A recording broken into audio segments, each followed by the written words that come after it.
So, Road to Nowhere created one of the single best stories that I think I've read on the Steam blockchain in the 2 years that I've been on here. It's from a post entitled Twisted Jester at Steem Monsters Origins. And it's the story of how the Twisted Jester came to be the Twisted Jester. And I like this story so much, I feel compelled to read it, and hopefully you guys will enjoy the performance. I give to you Twisted Jester. By the time you hear my cackling laugh, it's too late for you. I will already have your ripe soul. I am known as the Twisted Jester, and what makes me laugh the most is to see you dead, sir. I would like to tell you my tale of fate when I became this monster. I remember the exact date. Shh, shh, shh. Once I had loved ones, a beautiful family, and worked as a jester in my village of Dunsworth. The village was along the King's Highway, so there was always a steady stream of travelers willing to pay me in silver to perform my knife-throwing act. I had made the show into a grand spectacle. The mixing of comedy with the danger of my blades would have the crowd eating out of the palm of my hand.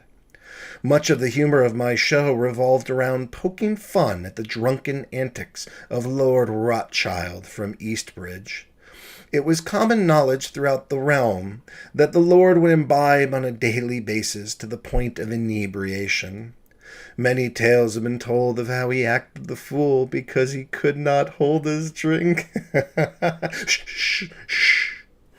In the middle of my act, I would dress as a royal and come staggering out from behind the curtain, announcing myself as the merry Lord Rothschild.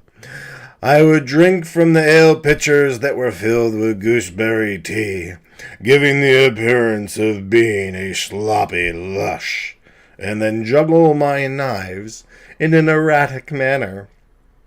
The audience would howl with laughter as my blades fell to the ground with one sticking into the top of my boot. My family helped me with the act. My daughters and my wife were put in peril nightly as my knives came within inches of their flesh. News of my show spread throughout the land, and one dreadful day Lord Rothschild made his way to my village in the company of the royal guard. Shh. Shh. The Lord had sent a messenger requesting a private show in the main hall promptly at twilight. My family and I were very apprehensive about performing that evening. Surely he would understand that I meant no harm to his character by using his image in my comedy act, and reward us handsomely to be entertained by our death-defying feats. When we arrived at the main hall, the room was lively with the sounds of music and the loud ruckus of laughter. The royal guard was drinking ale in excess, and as we made our way through the crowd, the soldiers saw the beauty of my wife and began to harass her relentlessly. Shh, shh. I should have known better. Shh. I should have known better and got my family out of there. Shh. We got to the front of the hall, and there was a large area opened up for us to perform our act in front of Lord Rothschild's table. A hush came over the crowd as the Lord greeted us with his black-toothed grin. I had expected to see a man of wealth and grandeur, but instead I saw a horrid-looking man who was obviously intoxicated. He began to speak in a deep, gargled voice. I've heard tales of your knife-throwing skills to be spectacular. I would like to see for myself just how good you are. Laughter arose from the crowd. Tonight you will perform your act blindfolded for my entertainment. I considered pleading for mercy, but I could tell it would fall on deaf ears. Instead, I boldly stated, As you wish, sire.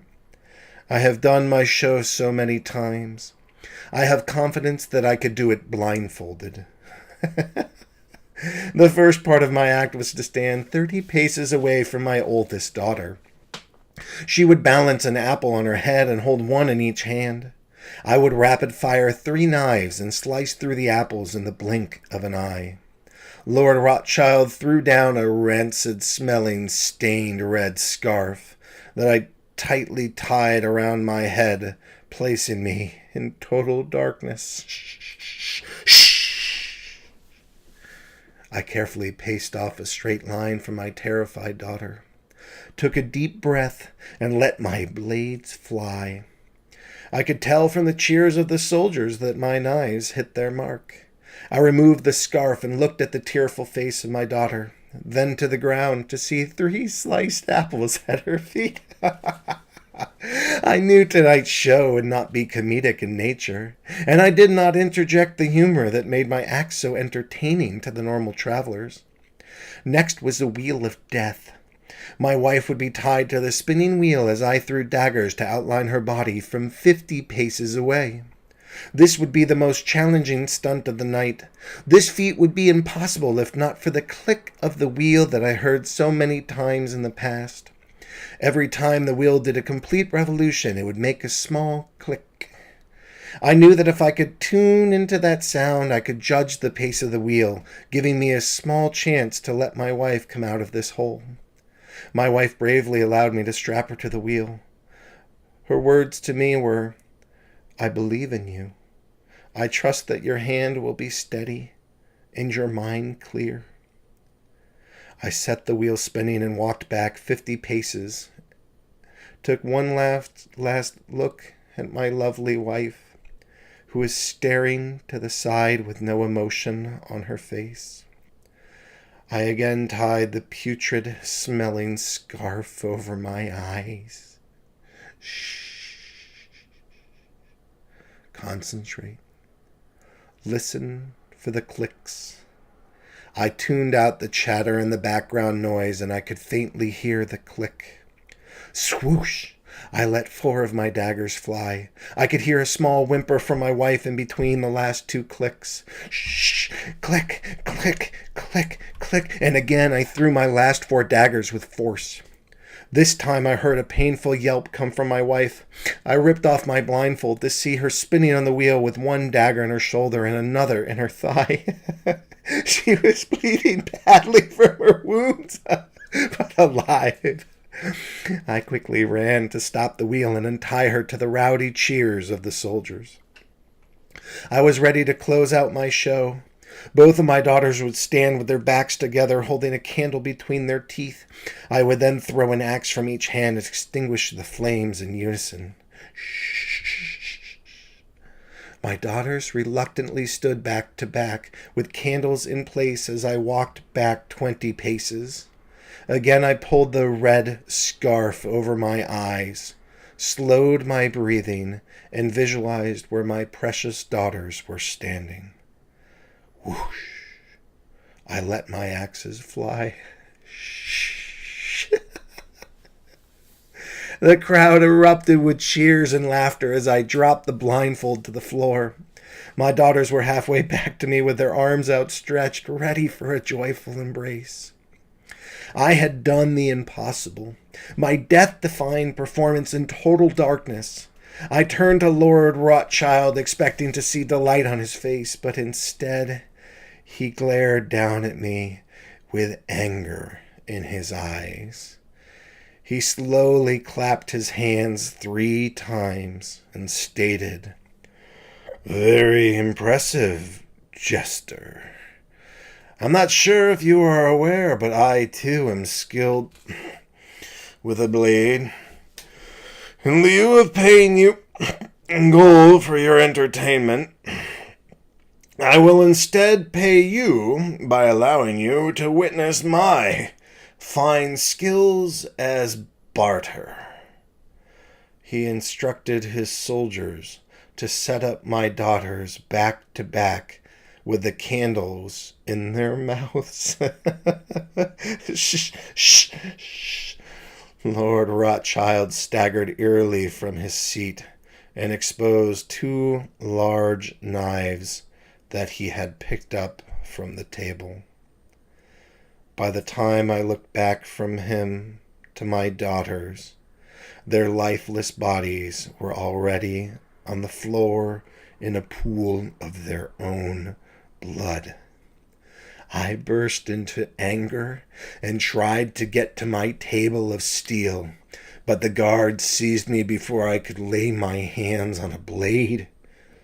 "Execute the jester," Lord Rothschild yelled to his henchmen.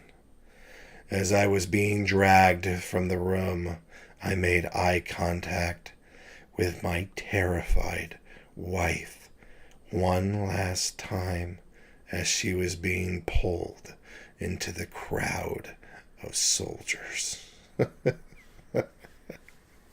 The guards ushered me to the center of the village and hung me from the Micmac tree where I stayed for 13 days and nights. On the night of the first new moon, when the sky was in total darkness, I opened my eyes once again. I know not why I was chosen to cheat death, but I will take full advantage of my situation by tracking down Lord Rothschild and killing as many soldiers as possible along the way. Shh. Shh. I am forever searching this land in the hopes that my sweet wife is still of the living and that once again we will be reunited. I am of the element death. I walk with one foot in this world and one foot in the grave, in a twisted state of limbo. Destruction and insanity follow me wherever I may roam. I am extremely accurate with my throwing knives, and with a touch of the palm of your forehead, I have the power to transfer my pain of that dreadful day straight to your mind, driving you completely insane. If you happen across the Twisted Jester, vultures will be feasting on your dead flesh as you rot and fester.